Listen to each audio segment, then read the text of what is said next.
Hello, my name is Khaled Siddiqui, and in this video I'm going to teach you how to turn off the digital zoom in a Canon high definition camera HF-G20. So that's a Canon high definition camera HF-G20.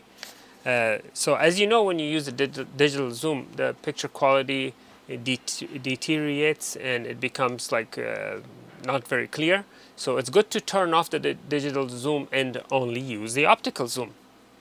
So here's how we do it. First thing you need to do is put this in manual, and then you go to the menu right here at the corner, and the very first one is digital zoom. Click on the off and change it to either 40x, 200x, or off. Currently it's already off.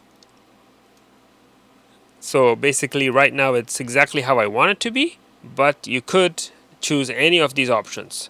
The higher the digital zoom, the more poor video quality. So if it's completely off, then you have 100% optical zoom with great zoom quality. The video quality does not drop.